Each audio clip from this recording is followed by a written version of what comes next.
Shalom, salam sejahtera bagi Bapak Ibu Saudara-saudara, anak-anak yang dikasihi oleh Tuhan Yesus Kristus.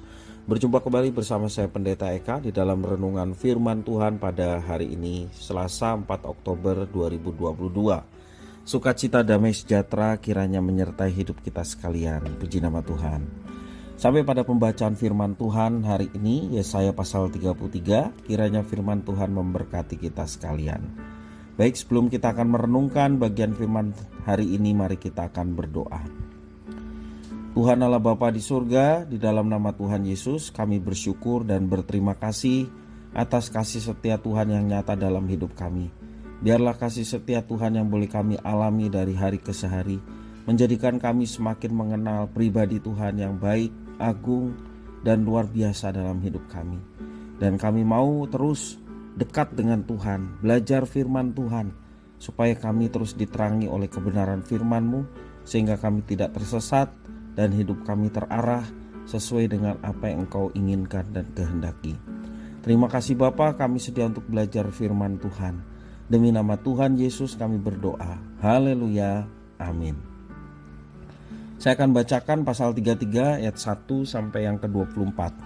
Demikianlah firman Tuhan. Celakalah engkau, hai perusak yang tidak dirusak sendiri, dan engkau, hai penggarong yang tidak digarong sendiri. Apabila engkau selesai merusak, engkau sendiri akan dirusak. Apabila engkau habis menggarong, engkau sendiri akan digarong. Tuhan, kasihanilah kami. Engkau kami nanti-nantikan. Lindungilah kami setiap pagi dengan tangan-Mu. Ya, selamatkanlah kami di waktu kesesakan. Waktu mendengar suara gemuruh ketika engkau bangkit, larilah bangsa-bangsa dan bercerai-berailah suku-suku bangsa. Orang mengumpulkan jarahan seperti belalang pelahap menelan makanannya. Mereka menyerbu seperti serbuan kawanan belalang. Tuhan tinggi luhur, sebab Ia tinggal di tempat tinggi. Ia membuat Sion penuh keadilan dan kebenaran. Masa keamanan akan tiba bagimu. Kekayaan yang menyelamatkan ialah hikmat dan pengetahuan. Takut akan Tuhan, itulah harta benda Sion. Lihat, orang-orang Ariel menjerit di jalan. Utusan-utusan yang mencari damai menangis dengan pedih. Jalan-jalan raya menjadi sunyi dan seorang pun tiada lagi yang lintas di jalan. Perjanjian sudah diingkari, saksi-saksi sudah ditolak, dan manusia tidak menghiraukan. Negeri berkabung dan merana, Lebanon tersipu-sipu dan mati rebah. Saron sudah seperti padang belantara, Basan dan Karmel meluruh daun. Sekarang aku akan bangkit, firman Tuhan. Sekarang aku akan bangkit berdiri. Sekarang aku akan bangkit berdiri tegak. Kamu mengandung rumput kering dan melahirkan jerami. Amarahmu seperti api yang memakan kamu sendiri. Bangsa-bangsa akan dibakar menjadi kapur dan akan dibakar dalam api sendiri semak duri yang ditebang. Hai orang-orang yang jauh, dengarlah apa yang telah kukatakan. Hai orang-orang yang dekat, ketahuilah keperkasaanku. Orang-orang yang berdosa terkejut di Sion. Orang-orang murtad diliputi kegentaran. Mereka berkata, siapakah di antara kita yang dapat tinggal dalam api yang menghabiskan ini? Siapakah di antara kita yang dapat tinggal di perapian yang abadi ini? Orang yang hidup dalam kebenaran, yang berbicara dengan jujur, yang menolak untung hasil pemerasan, yang mengebaskan tangannya supaya jangan menerima suap, yang menutup telinganya supaya jangan mendengarkan rencana penumpahan darah, yang menutup matanya supaya jangan melihat kejahatan. Dialah seperti orang yang tinggal aman di tempat-tempat tinggi. Bentengnya ialah kubu di atas bukit batu. Rotinya disediakan, air minumnya terjamin.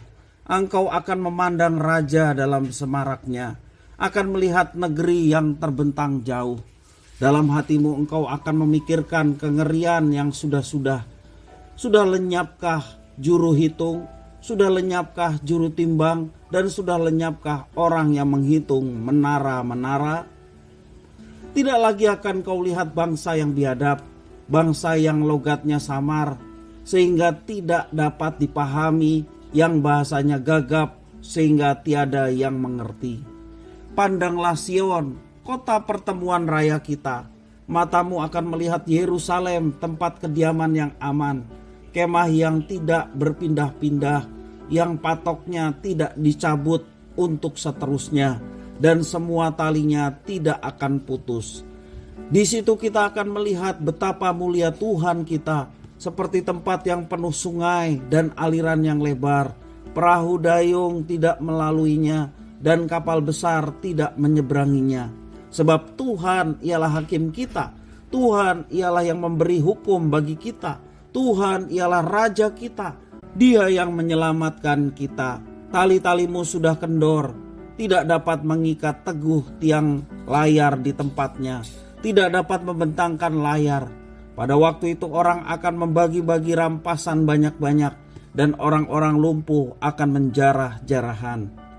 Tidak seorang pun yang tinggal di situ akan berkata, "Aku sakit," dan semua penduduknya akan diampuni kesalahannya.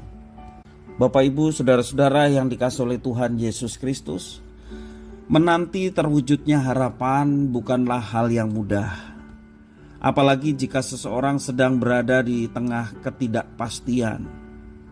Meski demikian, tidak sedikit juga orang yang rela menanti dan berharap di tengah ketidakpastian itu. Sebab mereka percaya bahwa penantiannya akan berujung manis. Bangsa Israel sudah sampai pada puncak pengharapannya akan keselamatan dari Tuhan Allah mereka. Selama ini mereka hidup dalam penderitaan dan penindasan. Tidak lama lagi mereka akan menyaksikan wujud nyata janji Allah itu. Di dalam ayat yang ke-6, dengan penuh keyakinan Yesaya menyampaikan bahwa Tuhan Allah akan segera bangkit untuk menyelamatkan bangsa Israel. Tuhan Allah akan menjadi hakim yang adil. Tidak akan ada satu bangsa pun luput dari penghakimannya. Tiba saatnya bagi mereka untuk mendapat ganjaran atas setiap perbuatan jahat mereka. Yesaya juga menyatakan bahwa Tuhan Allah adalah Raja bangsa Israel. Ia akan menyelamatkan mereka dari ketidakadilan. Tuhan Allah akan menyatakan keadilan dan kebenarannya di tengah umatnya. Ketakutan dan penindasan akan sirna. Umatnya akan hidup di dalam jaminan keselamatan dari Tuhan Allah mereka. Tuhan Allah akan memberkati dan melindungi mereka. Mereka akan selalu merasa aman dan akan melihat kemuliaan Tuhan. Tuhan adalah hakim yang adil dan Raja yang akan menyelamatkan bangsa Israel. Itu dalam ayat yang ke-22 menyatakan demikian. Itulah janji-janji dari Tuhan dan tidak akan pernah dilupakannya. Meski umatnya kerap kali melukai hati Tuhan, tetapi Tuhan memegang janjinya yang setia kepada apa yang dikatakannya. Dia akan datang untuk menggenapi pengharapan umatnya tentang Raja yang adil. Bapak, Ibu, saudara-saudara yang dikasihi oleh Tuhan Yesus Kristus, sebagai anak-anak Tuhan, seringkali dunia memperlakukan anak-anak Tuhan dengan tidak adil. Sekalipun kita telah melakukan hal yang benar, hidup baik, bekerja dengan jujur, melakukan hal-hal yang baik saja seringkali diperlakukan tidak adil, apalagi melakukan hal yang buruk. Mungkin kita tidak dapat menghilangkan ketidakadilan dan kejahatan itu. Namun kita sebagai anak-anak Tuhan mesti tahu dan tetap percaya bahwa Tuhan Allah akan datang sebagai hakim yang maha adil. Itulah akhir dari segala kejahatan dan dosa, sekaligus juga menjadi puncak pengharapan orang-orang yang percaya.